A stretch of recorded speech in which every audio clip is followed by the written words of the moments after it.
Hello नमस्कार, क्या हाल हैं सबके। आज हम अपना सेकंड पार्ट करेंगे। जो हमारा चैप्टर 3 चल रहा था उसका जो सेकंड पार्ट है उसमें हम इसको कंप्लीट करते चलेंगे भाई।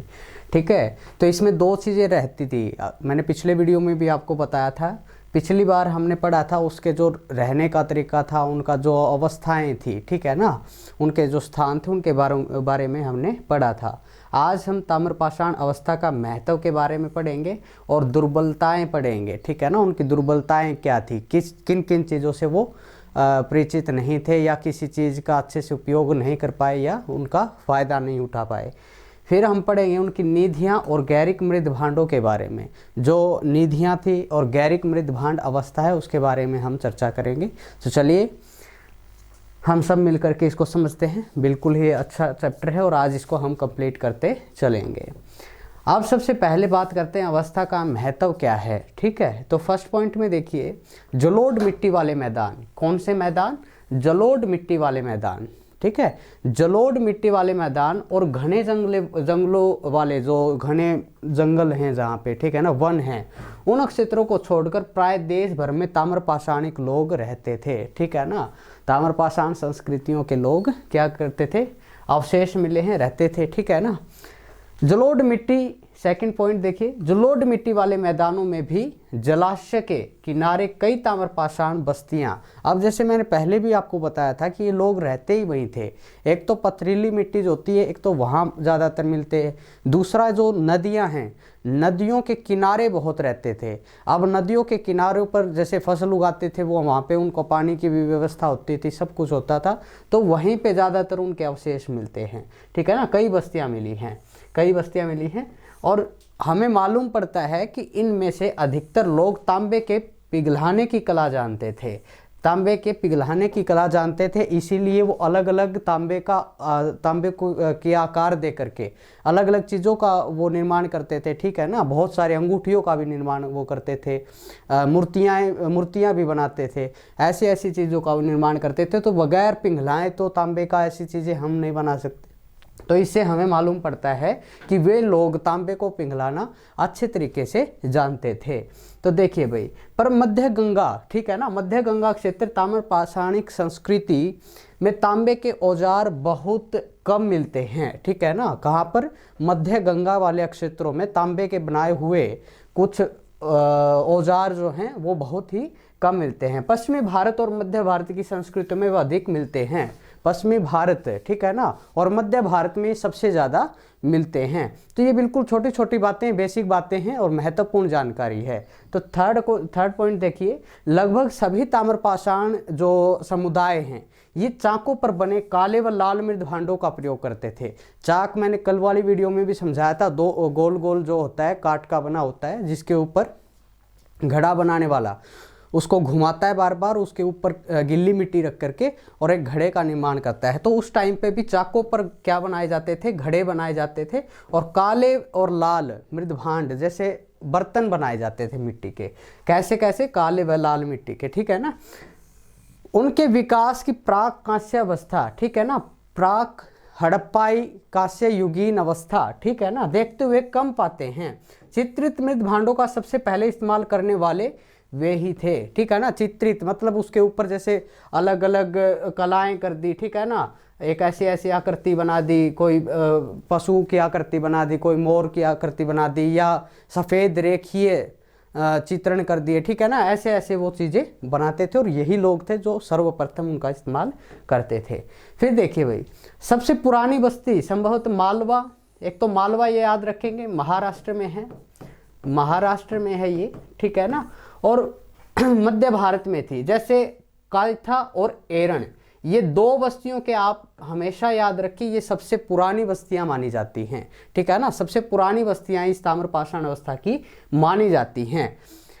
मध्य प्रदेश के काथ्या, ठीक है ना, काथ्या जो ये संस्कृति है ये कहाँ पे है? मध्य प्रदेश। आप सभी जानते हैं कि मध्य भारत में ही सबसे ज़्यादा अवशेष इनके मिलते हैं। अलग अलग संस्कृतियाँ उभर के आई और अलग अलग संस्कृतियों में हमें भेद भी मिलते हैं। तो काथ्या और एरण की और पश्चिमी महाराष्ट्र में इनाम गांव की बस्तियाँ किलाबंद हैं, किलाबंद है मतलब, ठीक है ना, जैसे किले होते हैं ना उस टाइप के घर मिले हैं, ठीक है ना। किलाबंद मतलब एक किले की तरह एक बस्ती बसी हुई है, ऐसे हमें साक्ष्य प्राप्त हुए हैं। तो थर्ड देखिए, सर्वप्रथम ताम्रपाषाण जनों ने ही, ताम्रपाषाण लोगों ने ही प्राय द्वीपीय भारत में बड़े बड़े गांव बसाए, ठीक है ना। और नवपाषाण के जो लोग थे उनके बारे में भी जितना ज्ञात है उससे कहीं अधिक अनाज वो उपजाते थे, ठीक है ना। नवपाषाण के लोगों से भी ज़्यादा अनाज ये लोग उपजाते थे भाई, ठीक है ना। तो ये बिल्कुल बेसिक है, आई होप आपको समझ में आ रहा है। पश्चिम भारत में पशुओं का मांस अधिक चलता था, ठीक है ना। ऐसा हम मानते भी हैं कि जो ये ताम्रपाषाणिक लोग हैं ना, वो पशुओं को, जैसे कल मैंने ये तो बता दिया आपको कि वो लोग जैसे मवेशी पालते थे, यानी भेड़ बकरी गाय भैंस ये चीज़ें वो पालते थे। लेकिन आज भी हम पालते हैं, जैसे कई गाँव में सभी लोग जैसे गायें रखते हैं दूध के लिए घी के लिए, ठीक है ना, भैंस रखते हैं दूध घी के लिए। लेकिन वो दूध और घी के लिए वो पशुओं को नहीं पालते थे, वो किस लिए पालते थे, उनके मांस के लिए, ठीक है। उनका मानना था कि जैसे पशुओं का जो इन जानवरों का जो दूध है वो केवल उन बच्चों के लिए है, पशुओं के बच्चों के लिए है, हमारे लिए नहीं है।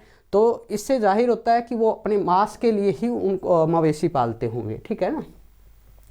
पूर्वी भारत में भोजन में मछली और भारत का प्रमुख स्थान था। पूर्वी भारत जो भारत का ईस्टर्न एरिया है, ठीक है ना, वो एरिया उनका प्रमुख रहने का स्थान था, ठीक है। और वहाँ ज़्यादातर क्या खाई जाती थी, मछलियाँ पकड़कर खाई जाती थी, ठीक है ना। बिल्कुल आसान है, आज भी ईस्ट में बहुत सारा चावल और मच्छी ही खाई जाती है।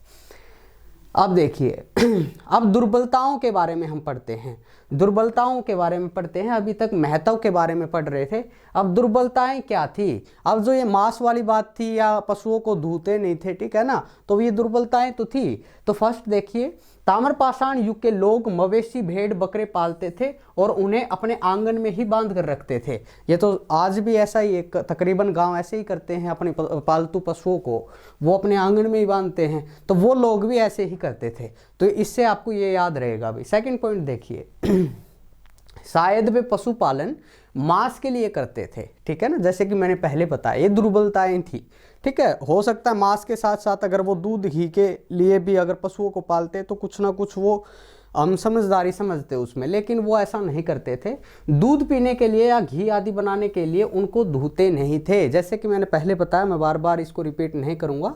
कुछ जनजाति भी हैं, जैसे बस्तर के गोंड जो जनजाति है, ठीक है ना, बस्तर की जो गोंड जनजाति है वो मानते हैं कि पशुओं का जो दूध है वो केवल पशुओं के बच्चों के लिए है, हमारे लिए नहीं है, ठीक है ना, इसलिए वो नहीं दूते थे।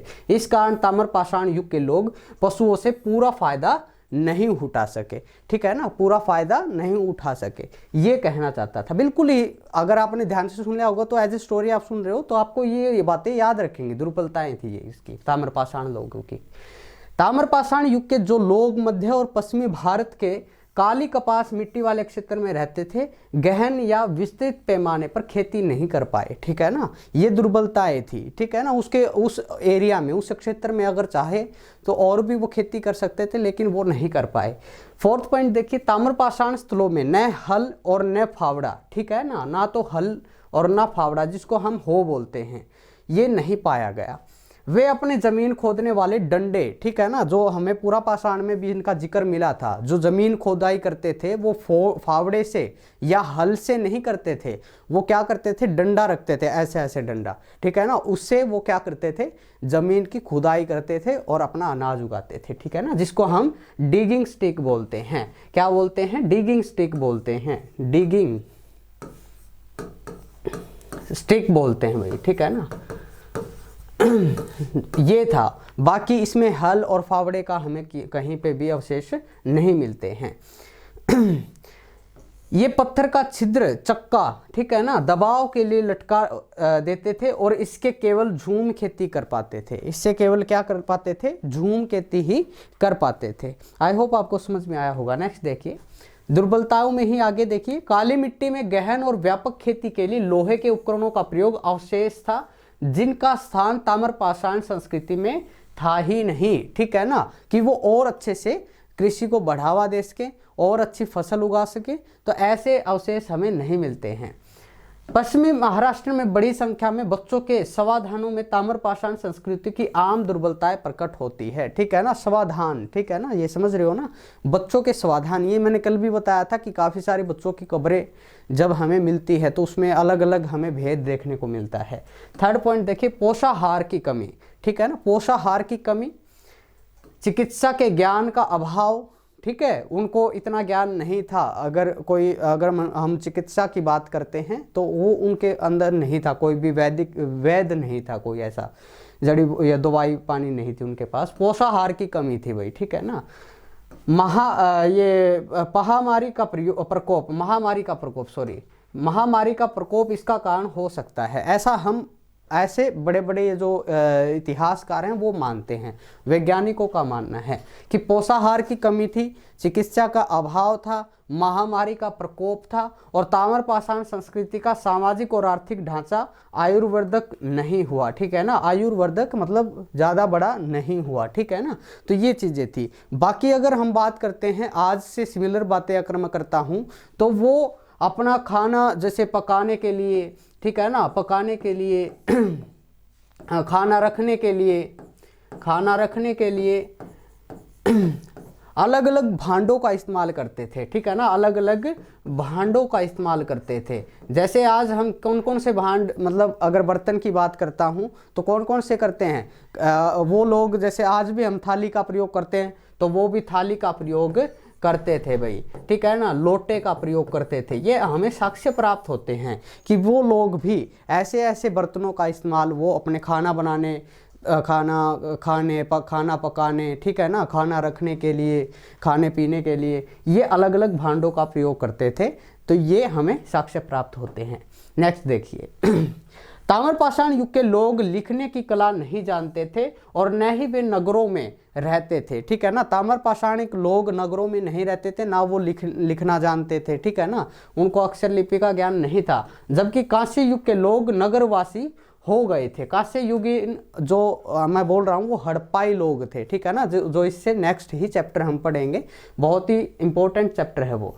तो ये लोग ना तो नगरों में रहते थे और ना ही कोई लिखने का ज्ञान रखते थे। लेकिन हड़प्पाई लोग जो कांस्य युग के लोग थे वो नगरों में रहते थे, उनकी तकनीकी तौर पर वो बहुत अच्छे माने गए। ठीक है ना, और उसके वो लिखना भी जानते थे भाई। ठीक है ना, बहुत प्राचीन अलग अलग अभिलेख हमें वहाँ से हमें मिलते हैं, जिसको हम क्या बोलते हैं, साहित्यिक स्रोत बोलते हैं, प्राचीन स्रोत है वो।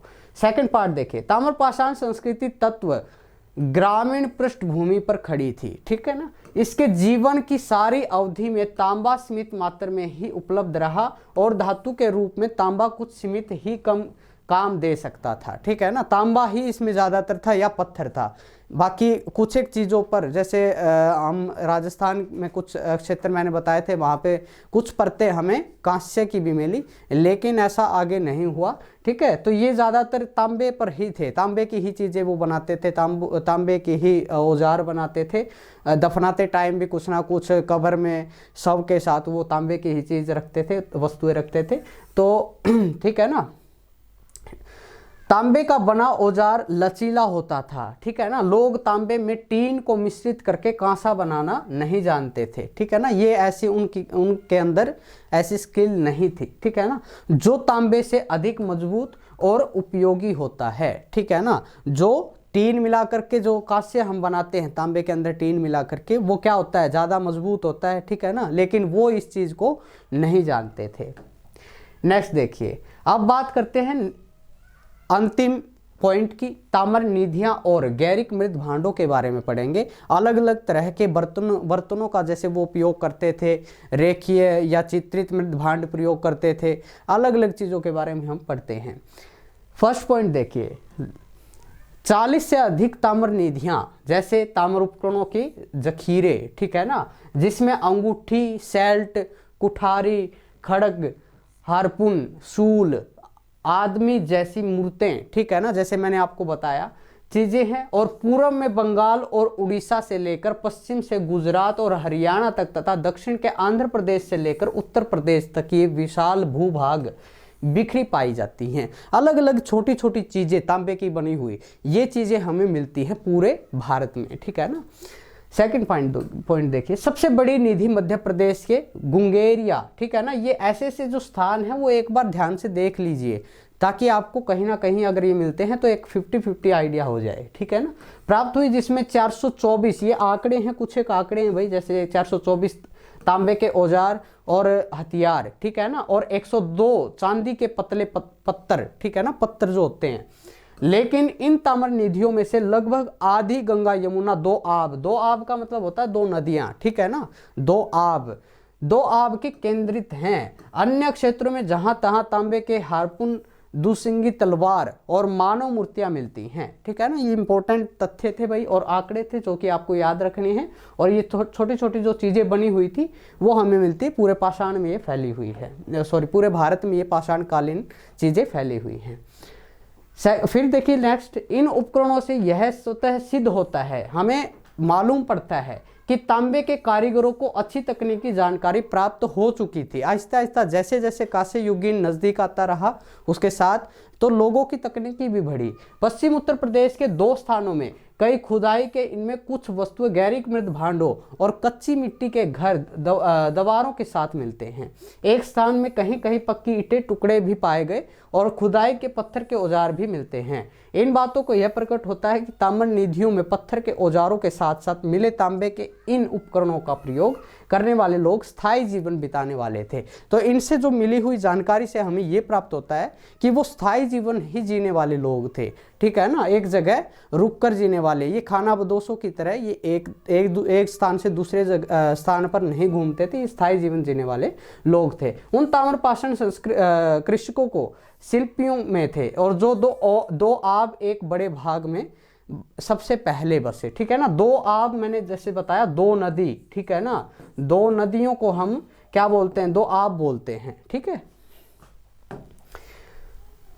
आब बोल लो या नदी बोल लो एक ही बात है। फिर देखिए नेक्स्ट, अधिकांश गैरिक मृदभांड स्थल 2 आब के ऊपरी हिस्से में पड़ते हैं, लेकिन छिटपुट ताम्र, ठीक है ना, छोटे मोटे ताम्र निधियां बिहार और अन्य प्रदेश के पठार क्षेत्रों में मिली हैं। बहुत से ताम्र शेल्ट राजस्थान के खेतरी जो ये झुंझुनू खेतरी अंचल है, जैसे जहाँ पे खान हुआ करती थी, ठीक है ना, तो यहाँ पे मिली है। गैरिक मृदभांड, सेकंड पॉइंट करवा रहा हूँ। गैरिक मृदभांड संस्कृत का लाल 8 वैज्ञानिक, मतलब ठीक है ना, काल 8 वैज्ञानिक तिथि निर्धारणों के आधार पर, 8 वैज्ञानिकों के आधार पर, ठीक है ना, मोटे तौर पर 2000 ईसा पूर्व और 1500 ईसा पूर्व के बीच रखा जा सकता है। तो ये सन आपको याद रखे, कल भी मैंने यही बताई थी और आज भी यही बता रहा हूँ, ये इंपॉर्टेंट है भाई, ठीक है ना।